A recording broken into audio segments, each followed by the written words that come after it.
Fakultas Biologi Universitas Sulawesi Barat. Nah, di sini kami akan mempresentasikan proses pembuatan tempe sebagai contoh bioteknologi konvensional melalui proses fermentasi. Perkenalkan, nama saya Virginia Misha dengan NIM H0324511. Saya Artika Sari Arif dengan NIM H0324508. Saya Nur Wahda dengan NIM H0324009. Saya Nursian dengan NIM H0325012. Dan saya Nurmiati dengan NIM H0324316. Di dalam video ini kami akan membahas tentang latar belakang, dasar teori, alat dan bahan, proses pembuatan, dan hasil pembahasan. Selamat menyaksikan! Baik, di sini saya akan menjelaskan mengenai praktik pembuatan tempe sebagai contoh bioteknologi konvensional. Tempe merupakan salah satu makanan tradisional Indonesia yang dibuat melalui proses fermentasi kedelai. Tempe telah dikenal sejak lama dan menjadi bagian penting dari budaya kuliner masyarakat Indonesia, khususnya di Pulau Jawa. Selain itu, tempe memiliki kandungan gizi yang tinggi, terutama protein nabati, vitamin B kompleks, serta nutrisi lainnya yang bermanfaat bagi kesehatan tubuh. Nah, proses fermentasi juga membuat tempe lebih mudah dicerna oleh tubuh dibandingkan dengan kedelai biasa. Oleh karena itu, tempe tidak hanya memiliki nilai ekonomi, tetapi juga memiliki nilai gizi yang tinggi dan sangat relevan dalam kehidupan sehari-hari sebagai sumber pangan yang sehat dan terjangkau. Selanjutnya, saya akan menjelaskan mengenai konsep bioteknologi konvensional yang diterapkan dalam proses pembuatan tempe. Bioteknologi konvensional itu merupakan pemanfaatan mikroorganisme secara sederhana untuk menghasilkan produk yang bermanfaat bagi manusia. Salah satu contohnya adalah pembuatan tempe melalui proses fermentasi. Fermentasi adalah proses penguraian senyawa organik oleh mikroorganisme yang menyebabkan perubahan kimia pada bahan pangan.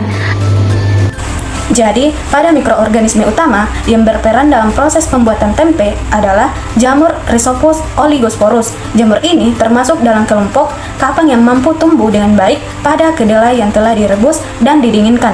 Dalam proses fermentasi, Rhizopus oligosporus akan tumbuh dan membentuk benang-benang halus yang disebut miselium. Miselium ini menyelimuti dan mengikat biji kedelai sehingga kedelai menjadi menyatu dan membentuk tempe yang padat. Selain itu, mikroorganisme ini juga memiliki beberapa fungsi penting, yaitu yang pertama, menghasilkan enzim protease yang berfungsi memecah protein kompleks menjadi protein yang lebih sederhana sehingga lebih mudah dicerna oleh tubuh. Yang kedua, menghasilkan enzim lipase yang membantu memecah lemak. Yang ketiga, menghasilkan enzim amilase yang membantu proses penguraian karbohidrat. Yang keempat, membentuk struktur tempe yang padat melalui pertumbuhan miselium putih. Yang kelima, meningkatkan nilai gizi makanan, terutama ketersediaan protein dan vitamin. Yang keenam, membantu mengurangi zat anti gizi yang terdapat pada kedelai. Oleh karena itu, keberhasilan pembuatan tempe sangat dipengaruhi oleh pertumbuhan jamur Rhizopus oligosporus selama proses fermentasi berlangsung. Sebelum lanjut ke proses fermentasi, yuk kita lihat dulu fungsi alat dan bahan yang digunakan. Alat yang digunakan dalam proses fermentasi tempe antara lain sebagai berikut. Panci digunakan untuk merebus kedelai agar lunak dan membunuh mikroorganisme yang tidak diinginkan. Ember berfungsi sebagai wadah untuk merendam kedelai.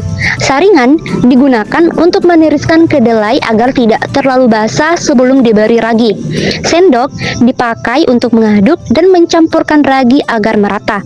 Kain bersih berfungsi untuk membantu mengeringkan atau menutup kedelai. Plastik digunakan sebagai pembungkus saat fermentasi berlangsung. Sedangkan lilin dan korek api digunakan untuk membuat lubang pada plastik agar terdapat sirkulasi udara. Selanjutnya, ada bahan yang digunakan dalam proses fermentasi tempe, yaitu sebagai berikut. Kedelai merupakan bahan utama yang akan difermentasi menjadi tempe. Ragi tempe mengandung jamur Rhizopus oligosporus yang berperan dalam proses fermentasi dan menyatukan kedelai hingga membentuk tekstur tempe. Air digunakan untuk mencuci, merendam, dan merebus kedelai sebelum proses fermentasi dilakukan. Adapun langkah-langkah dari proses pembuatan fermentasi tempe adalah sebagai berikut.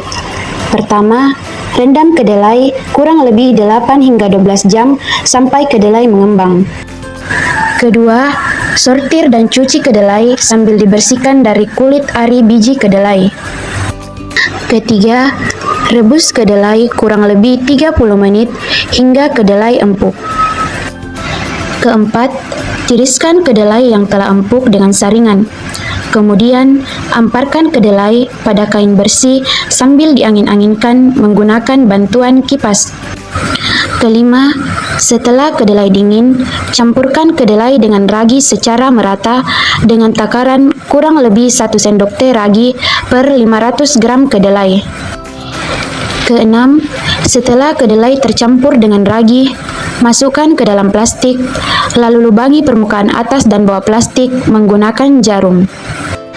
Ketujuh, setelah dimasukkan ke dalam plastik, tunggu masa fermentasi kurang lebih 24-48 jam pada suhu ruang 30 derajat Celcius sampai dengan 35 derajat Celcius. Pada praktikum ini, kami berhasil menghasilkan produk tempe berbahan dasar kedelai yang difermentasi menggunakan Rhizopus oligosporus selama kurang lebih 24-48 jam. Secara fisik, tempe yang dihasilkan memiliki tekstur cukup padat dengan sebagian besar kedelai telah menyatu oleh pertumbuhan miselium berwarna putih. Aroma yang dihasilkan merupakan aroma khas tempe, tercium namun tidak menyengat dan tidak menunjukkan bau busuk.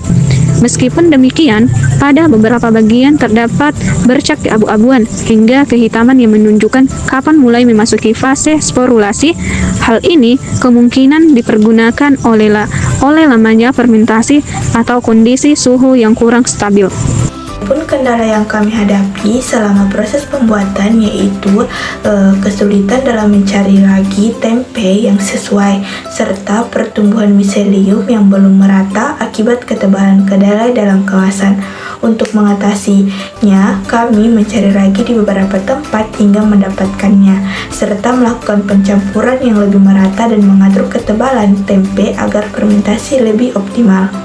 Secara keseluruhan, proses fermentasi dapat dikatakan berhasil, namun masih perlu perbaikan pada pengendalian waktu dan teknik agar berhasil lebih maksimal. Berdasarkan praktik pembuatan tempe yang telah dilakukan, dapat disimpulkan bahwa proses fermentasi menggunakan ragi Rhizopus oligosporus berhasil mengubah kedelai rebus menjadi tempe dalam waktu kurang lebih 24-48 jam. Hal ini ditandai dengan terbentuknya miselium kapang berwarna putih yang cukup merata dan mampu menyatukan butiran kedelai sehingga menjadi padat dan kompak. Namun, pada beberapa bagian tempe, terlihat adanya bercak keabu-abuan hingga kehitaman yang menunjukkan mulai terbentuknya spora kapang atau adanya indikasi kontaminasi ringan. Kondisi ini kemungkinan dipengaruhi oleh faktor suhu, kelembapan, ketebalan pembungkusan, atau distribusi ragi yang kurang merata. Dengan demikian, dapat disimpulkan bahwa proses fermentasi tempe berhasil dilakukan, tetapi hasil yang diperoleh belum sepenuhnya optimal dan masih memerlukan perbaikan pada teknik fermentasi agar diperoleh tempe dengan miselium putih yang lebih merata dan kualitas yang lebih baik. Semoga video ini dapat menambah wawasan mengenai penerapan bioteknologi dalam kehidupan sehari-hari.